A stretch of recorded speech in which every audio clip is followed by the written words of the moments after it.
Amis Malouins dans la course, bonsoir et bienvenue sur votre page Facebook. Vous l'avez reconnu, c'est notre Parrain en face de nous.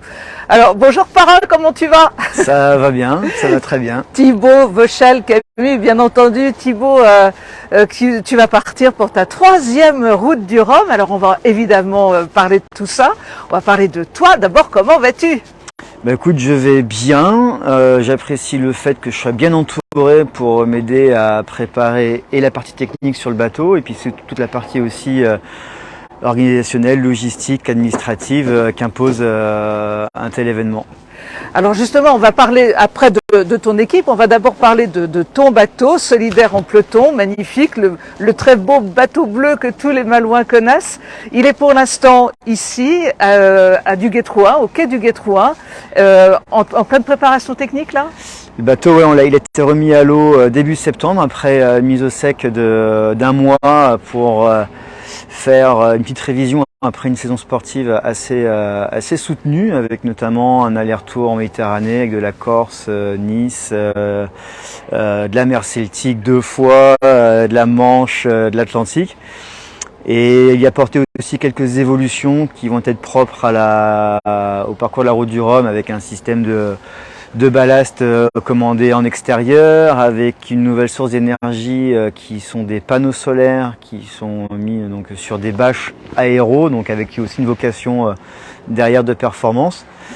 Mais le bateau va bien, on a une belle job list, mais par contre en face de ça j'ai une super équipe et je suis pas inquiet sur le fait qu'on va réussir à rayer toutes les lignes de tout le boulot qu'il faut abattre. Pour l'instant, donc ton bateau est à quai. Est-ce qu'on va avoir le bonheur de le voir un peu naviguer dans la baie de Saint-Malo avant le grand départ? Alors il a déjà pas mal navigué un courant septembre avec des sorties techniques, avec des sorties partenaires, avec des patients. Donc on a fait on a continué à prendre plaisir à remplir notre mission de partage. Et puis là on a fini cette session de partage le week-end dernier. Et là maintenant le bateau est exclusivement consacré à la préparation en route du Rhum, donc avec la mise en route donc on a ce qu'on a vu là de nouveaux points techniques, leur validation, et en y mettant un peu au milieu de l'entraînement pour refaire un peu de large, faire du solitaire, faire une nuit en mer de temps en temps et profiter au maximum des quelques semaines qu'on a devant nous. Oui, qui se comptent sur les doigts d'une main quand même, ouais, mine de rien. Tout passe à une main là.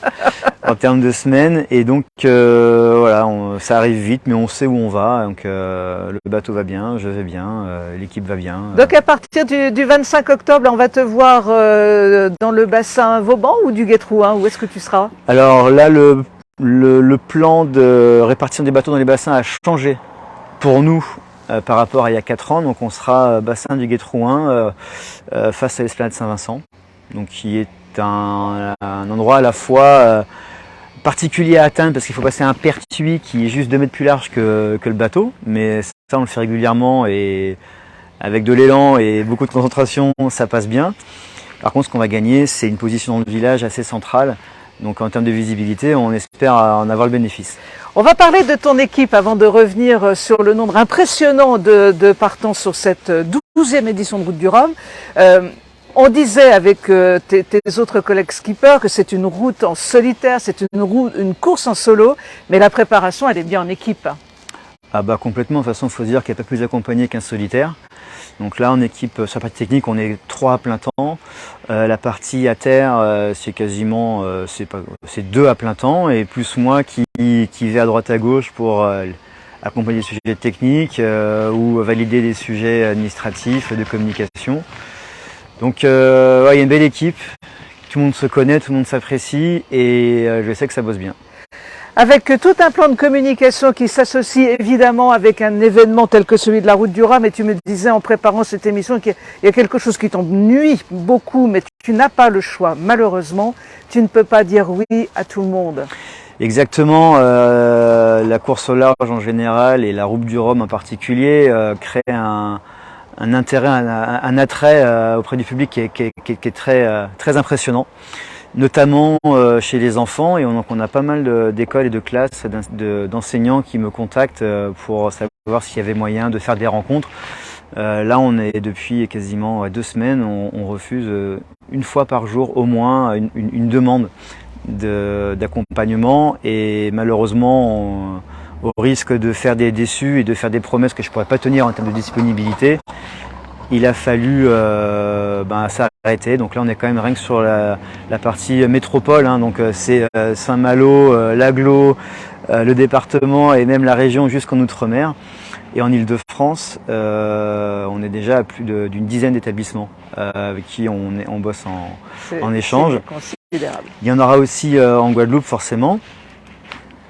On va reparler de ça tout à l'heure parce que la destination. T'es le seul qui part de chez toi pour retourner chez toi. C'est quand même un peu incroyable cette aventure. Ça c'est une sacrée chance. Oui. Donc malheureusement, voilà, si je veux rester concentré sur ma tâche qui est de préparer le mieux possible la route du Rhum avec des ambitions, voilà, je dois savoir consacrer du temps à cela. On va parler rapidement des 138 partants. C'est la première fois qu'une course route du Rhum atteint un nombre de participants aussi élevé et elle s'internationalise énormément cette route du Rhum. Est-ce que ça change quelque chose pour toi?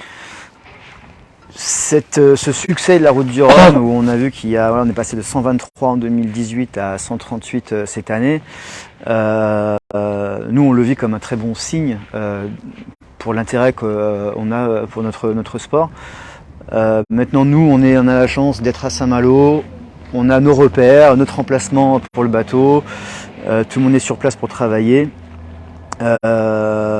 Et déjà sur place pour être logé, donc on n'a pas ce problème de logement à gérer. Et en effet, 138 bateaux, c'est 138 équipes, plus toutes les personnes qui gravitent autour de cet événement-là.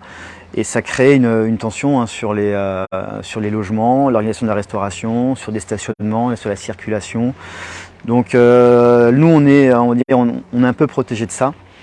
Donc on a surtout notre façon, on propose de l'aide à des projets avec qui on a pas mal d'affinités, dont mes collègues de la classe Ocean 50.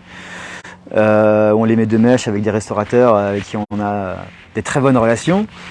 Voilà, on tente de proposer certaines petites choses et profiter que nous on soit soulagés de ça pour tenter de soulager les autres. Mais maintenant l'attention, on la lie surtout sur on va dire l'organisation générale globale de l'événement, et on voit qu'il y a des sujets techniques de cohabitation qui, avec tous les acteurs des ports de Saint-Malo, que ce soit tous les professionnels, que ce soit les dockers, que ce soit les pêcheurs, que ce soit même les plaisanciers, la région, EDIS, la CCI, la ville de Saint-Malo. Donc là, il y a de très très gros enjeux pour que tout roule bien. C'est pas simple. Mais ce que j'ai pu voir, c'est qu'il y a des très très très bonnes volontés pour que les choses se passent le mieux possible pour le public. Maintenant, à terme, il y aura sûrement des leçons à tirer de tout ça pour que les choses se fassent différemment. Mais globalement, ce qui est remarquable, c'est le soutien, la bienveillance globale qui est mis en œuvre pour que tout se passe bien et que la fête soit la plus à l'image qu'elle mérite d'avoir. Alors la fête sera belle sur les pontons entre le 25 octobre où vous serez tous là et vous ne sortirez plus des bassins sauf pour faire une parade, voilà, mais sinon vous êtes sur les bassins jusqu'au 6 novembre le départ. Et alors toi, tu as une de ces chances parce que tu pars de chez toi où il fait froid et tu vas arriver chez toi où il fait chaud. C'est quand même un gros vénard. Enfin, de chez moi, quand il fait froid, cette période de l'année, hein, on a quand même vécu des moments très très chauds et pour lesquels il ne fallait pas se réjouir d'ailleurs. Non. Mais oui, en plus, moi j'habite à Port-Mer, le bateau va sortir des bassins le samedi 5 dans l'après-midi. Le bateau, je vais le mettre sur un coffre à Port-Mer et donc je partirai à pied de chez moi avec mes bottes et mon ciré, comme si j'allais faire une journée à Choiset. Sauf que c'est pas les îles de Choiset que je vais aller chercher, ce sont les îles de la Guadeloupe qui sont aussi mes terres d'origine où j'ai grandi. Tu as vraiment là un objectif très clair parce que troisième participation, tu as flirté à chaque fois avec une première place. Attends, on va plus parler de flirt là, on va parler d'une histoire d'amour. L'histoire d'amour elle est liée à la course déjà. Maintenant, pour qu'il y ait une histoire d'amour, il faut qu'il y ait consentement, il faut que le sort joue cette fois-ci un peu plus en ma faveur. Et que surtout je mette à profit l'expérience de mes deux participations précédentes où voilà, il y a eu on va dire de la fougue de jeunesse, il y a eu des erreurs, il y a eu des pas de bol et puis surtout en tout cas à chaque fois avec des concurrents sérieux qui ne laissent rien passer. Donc voilà, il faut que tout le travail qu'on a fourni soit récompensé. mais c'est aussi ce que disent mes concurrents. Oui, la lutte sera sévère parce que vous êtes tous excellents et pratiquement vous pouvez tous vous dire que vous pouvez arriver faire un podium. Donc il va falloir. C'est même plus que ça, on peut carrément dire avec tout le charme que donne ce sport et les aléas du solitaire, de la météo, des avaries, sur que les 8 partants de notre catégorie, on est 8 gagnants potentiels. Voilà, ça va être intéressant de vous suivre sur l'eau et c'est ce qu'on ne manquera pas de faire. En attendant, c'est ici, à Saint-Malo, qu'il faut venir te voir et t'encourager, ainsi que tous les marins malouins et tous les marins de la Route du Rhum en général. On te fait une énorme bise, on te dit rien, mais on te dit tout, évidemment, et puis on va te dire aussi à très très bientôt, parce qu'on ira te voir pendant la Route du Rhum, quand tu seras là, juste à côté, sur le bassin du Gué-Trouin, en face de l'esplanade Saint-Vincent. On t'embrasse très très fort. Merci, bienvenue et suivez-nous aussi sur nos pages à nous, forcément les corsaires, les mains dans la course, excusez-moi, mais aussi le défi voile solidaire en peloton, voilà, entre corsaires, on va bien se suivre. Exactement. Et à très bientôt. À très bientôt, merci.